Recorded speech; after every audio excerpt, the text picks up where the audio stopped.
Welcome to ICF Insights. I'm Tony Marchese. Well, today we're going to continue our Leadership Legacy series, and with me I have Mr. Gene Wilhoit, who has been a significant contributor to education both in the Appalachia region but also in the nation. And Gene, I'm really glad you're here today. It's my pleasure. It's good to be here. I've thoroughly enjoyed our conversation last night at dinner, and our little time slot we have today isn't going to do justice to what I'd like to cover. But I really want to focus today on your professional journey. This series that we do on our program doesn't happen a whole lot, but every now and then there'll be an individual that will identify that really has made a difference, has made a significant contribution, either at the local level, the regional level, or even at the national level. And I think that it's important to hear their story and those influences, those turning points, to hear about mentors, maybe a book that you read along the way that really shifted the way that you perceive, education or leadership. So that's what I'd like to do today. And for those that might be watching today that aren't familiar with your background, let's kind of trace your journey a little bit in terms of some of the roles that you've served in education. My whole professional career has been in education. I still consider myself a teacher. That's where I began, in the classroom at the middle school and high school level. Stayed there for a short period of time, had some interventions in my life that I had not planned that led me down some pathways and opportunities that sort of built my career over time. But I was a curriculum director in Indiana, a teacher in Indiana, and then after some graduate work, moved into positions that are supportive of education. So on one hand, you lose that direct connection, excitement that you get with youngsters, but on the other, the positive side of that is you can influence policy direct. So most of my career has been in the policy arena, either at the local district level. I served a short time here in Kanawha County, but in West Virginia and in Indiana and in Ohio are the three positions prior to moving into work at the State Department level. I have been in Indiana Department of Education. I was at the U.S. Department of Education for a short period of time. I ran two national organizations, National Association of State Boards of Education, before going to two commissioner positions, Arkansas first, and then to Kentucky, and then back to the national level at the Council of Chief State School Officers. So I've been an educator. I still consider myself that, even though I'm in a supportive role at the local, state, and national levels. And then you retired, and then you became... Yeah, in my retirement, right. We set up a center at the University of Kentucky, the Center for Innovation Education. We were working on some issues that sort of been in the back of my mind, but because I was practicing and running at a full pace for many years, didn't have the time to reflect on, to write about, and to work with others around. So it's exciting to be in that position now. I know one thing that's important to you is having that influence on student learning. Many people understand as a teacher, how that might work.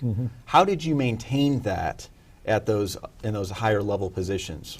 I don't think I had a choice intellectually. I began as a teacher, and I still, as I look back on those years, I was in a way discontented in many ways. I was always trying a new way to get to children, to reach them. And some of my most memorable experiences with students were with those that were sort of disenfranchised and on the sidelines, and I, for some reason, was able to reach them or not able to reach them, and that troubled me deeply.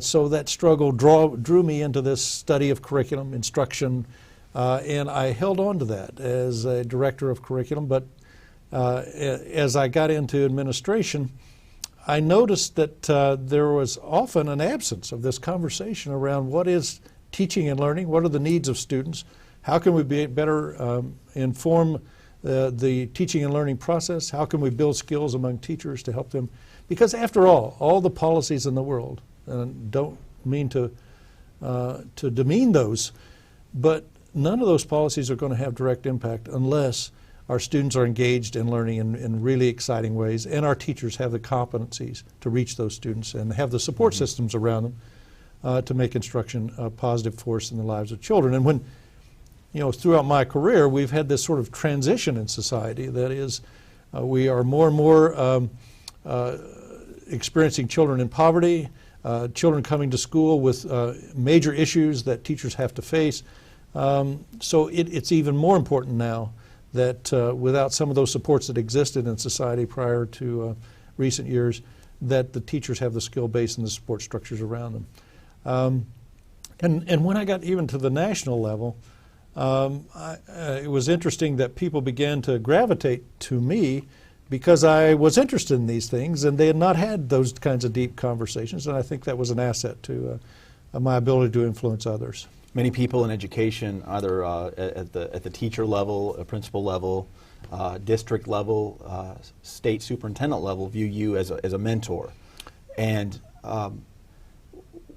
that didn't just happen, Yeah, I think people consider folks mentors when they can develop a trust of those people, and when you treat them with respect and you approach any interaction with them with that kind of deep respect for the job they're doing and with a desire to be helpful, rather than dictatorial in terms of policies. And there's too much, I think in public education today, is too much a top-down kind of guidance that folks are giving. I think they do it in good faith, but we're really teaching or treating teachers as consumers.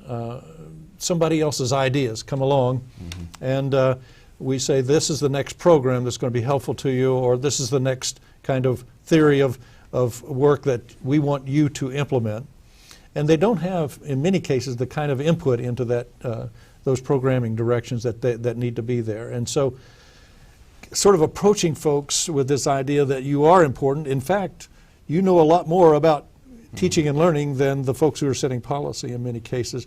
How do we build a relationship where we're getting information out of you? And teachers are treated as producers of knowledge as opposed to consumers of other folks' idea. And I've always tried to keep that in mind, that in the field right now, in an environment where people are very critical of our educators, that I find people who are just masters at figuring this out and finding solutions to it. I think education generally has not taken advantage of those folks. We don't have a system that rewards those outstanding teachers. We don't put them in positions often enough to influence other teachers and administrators. And we don't build support structures around them so that we can share knowledge. I think one of the biggest issues in education today is that we don't learn from our successes and we don't learn from our failures in a way that allows the enterprise to grow and develop. So I think it's essential that we treat people with that respect and trust and build systems around them that would build success. I've tried to do that throughout my relationship with them. One of the things I'm really interested in is your journey. Some of the turning points that you've dealt with, because, as I said, you didn't automatically become this individual that's perceived as a mentor and sought after for advice.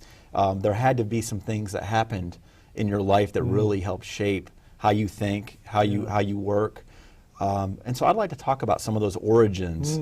I know that we talked last night about your experience in your graduate program, and that was in the 60s, I believe. And I think that there are certain occurrences in life that sort of shape you.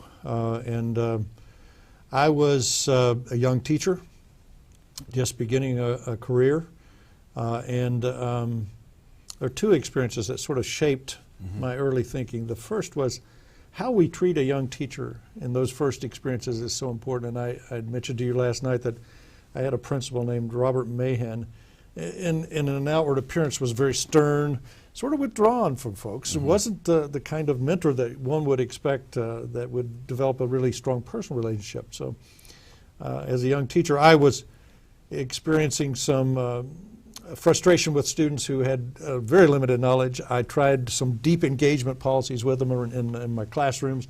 That was a little bit more engaging and more noisy than other classrooms, and there were complaints from the traditional teachers about that. He called me into his office after school one day and said, I've received these complaints. I explained all of this to him, And in the whole conversation, there was no indication of his response to what was he going to do, fire me, Sure. or was I going to have other positive conversations. At the end of that, he just said, I just have some advice for you. It might be difficult, but keep doing what you're doing. This is reaching students. Wow. Well, for a young teacher to get that kind of response, and the reason I raise that is the experiences that you have at the beginning of your career with administrators, with building level principals are so important.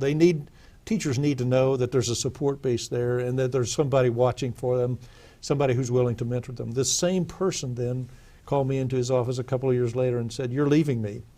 Oh.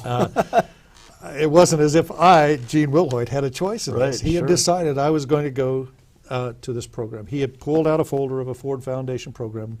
12 to 13 individuals were going to be taken into the Indiana University program, graduate program, for intensive study. And that literally changed my life. It took me out of the realm of that sort of in-classroom experience, and I was exposed to not only high rigorous content acquisition, which you would want in a master's program, but a cohort, a process of thinking about change, strategy, and agencies. We made some mistakes in that program. It was based on some foundations that we later learned could be improved, but that experience of intensive interaction with a cohort of folks around strong support system made a tremendous impact on my life. And I began to think about the world very differently. It is a system out there.